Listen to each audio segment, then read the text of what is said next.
Alright, welcome to the new topic on probability and statistics. Um, Today we'll start chapter 15, which is a little bit of continuation of what we did in methods. With the first part, um, we look at a random variable, we look at a situation when it's discrete. If you have x as a random variable, then the y, which is a linear function of x, will also be a random variable. We call the a and b the respective scale and location parameters. And let's look at an application of that linear function. So, so what we get usually, so let's look at this example with the probability distribution table. The random variable x is the numbers of cars sold per week. What will be more interesting for the business and to actually relate that number of cars to how much is earning.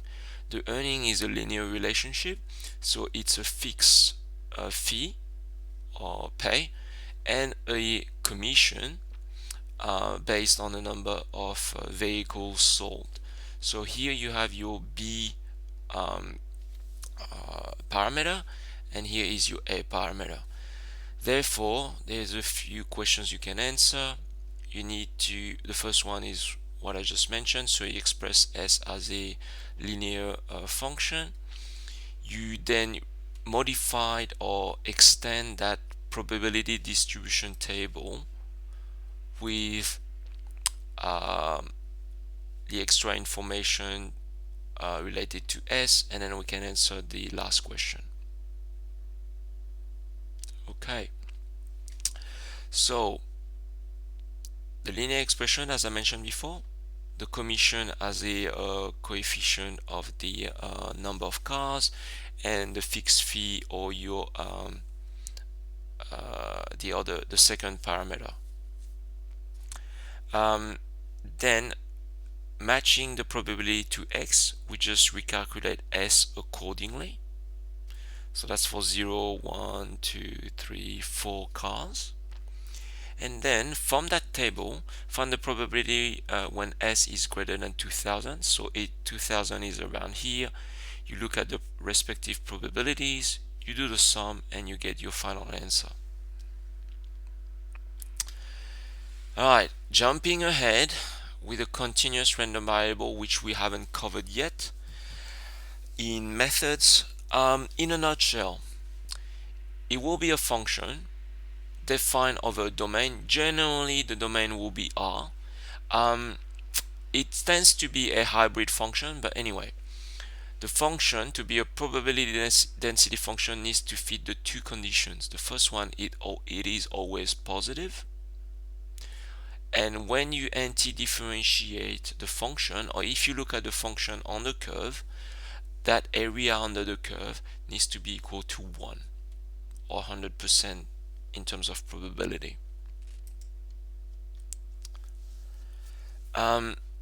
Then a few applications are usually more common. When you want to find the probability of that variable x linked to x, and it needs to be less or equal to c, it's going to be the integral from the left hand side to the c as a upper boundary.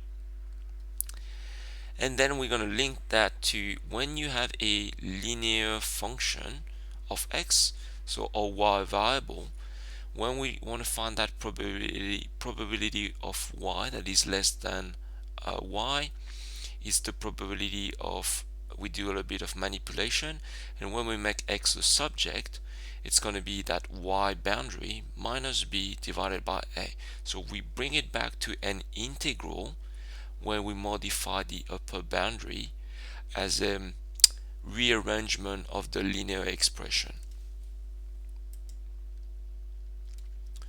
Right, here's an example. So probability of x is less than 0.5, and then we need to find the probability of y that is less than 3.5. Note the linear function here. So with the first one, whoops,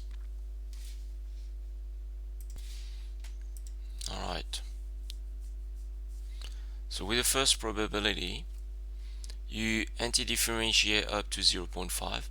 You would go starting from negative infinity, but as the function is 0 up to x equals 0, you can start your integral from 0. And then you do your anti-differentiation. So this is just what we've learned in calculus with anti-differentiation. They evaluate that decimal, so you could probably cast it. Okay.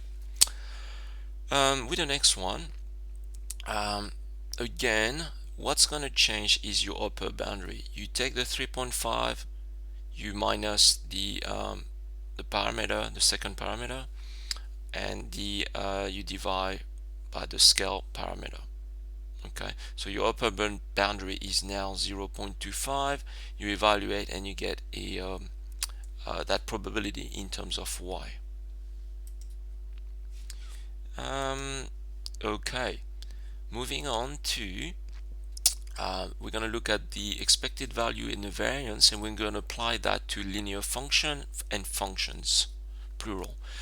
So a reminder that the expected value is of x is the sum of all the products of the x values with their respective probabilities, and x will be across the whole domain.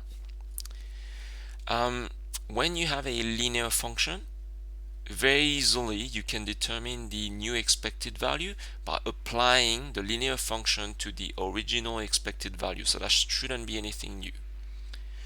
With the variance, you look at the scale parameter and you square it and you multiply with the original variance of the variable x.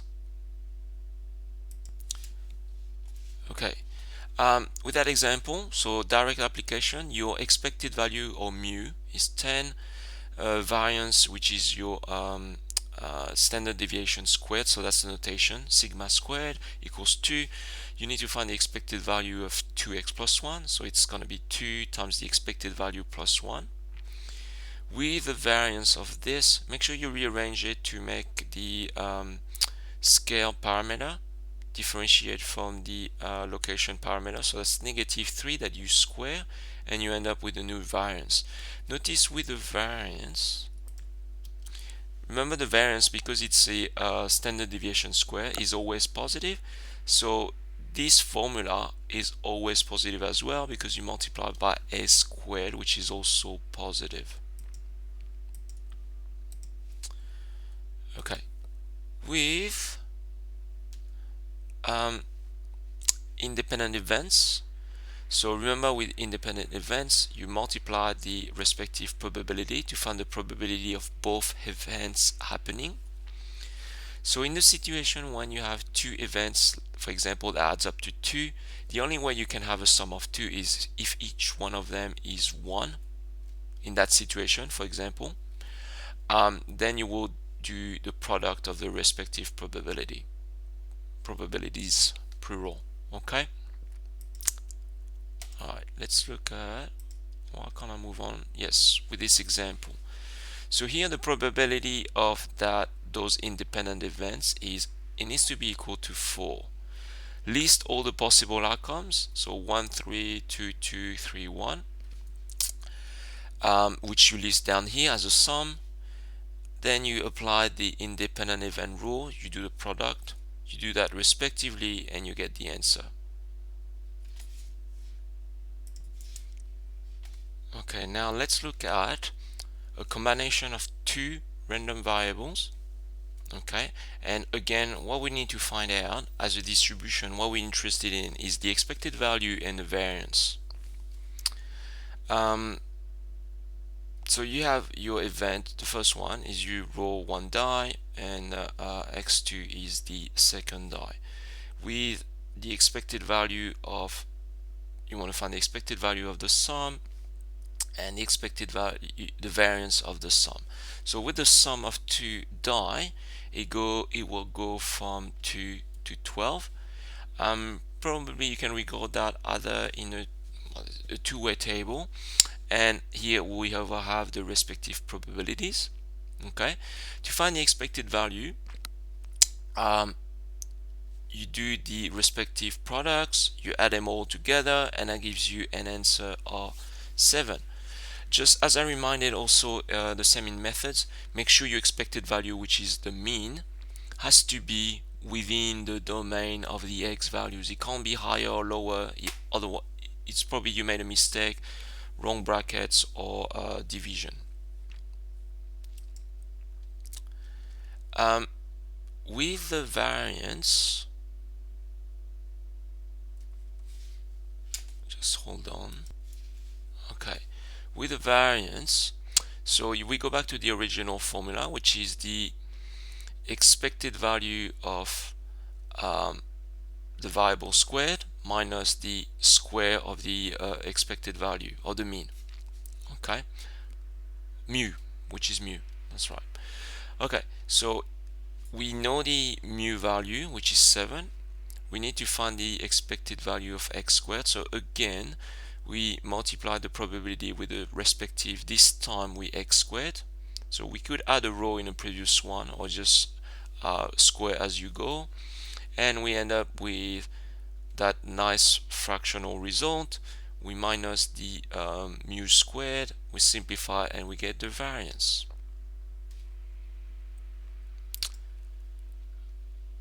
Okay, so to summarize, what we have is, when you have the two random variables as a sum, it's a combination of two random variables. To get the expected value, we can do the sum of the expected value, and we multiply by the respective scale parameters. With the variance, and that's just really be careful, only if the two events are independent, we can apply that variance formula, which is similar to when you have a linear function. So here with a linear combination of two variables, you multiply by the square of the respective scale parameters. Alright, here is an example. It's gonna get used to the wording of it. It's you really need to read the text carefully several times just to extract the mathematical information. Here you will have two random variables, two different stages.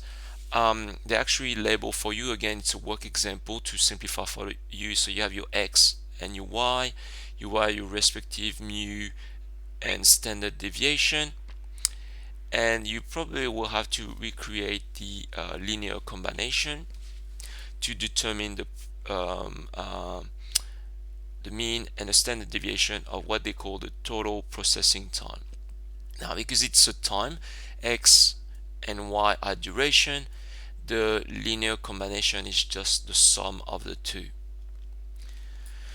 So knowing that it's a sum of the two, we can get the expected value, direct application of the previous formula, determine the variance of the sum of the x and y, and to get the standard deviation, you square root and keep the positive answer. Okay, so that was it. We can generalize that. So we look at a linear combination of two variables. If you have n variables, you can determine the expected value by doing the sum. You multiply by the respective scale parameters. If the events are independent, then you can determine the variance of that linear combination by applying that formula. Alright, so that's it for 15a, and I'll see you later.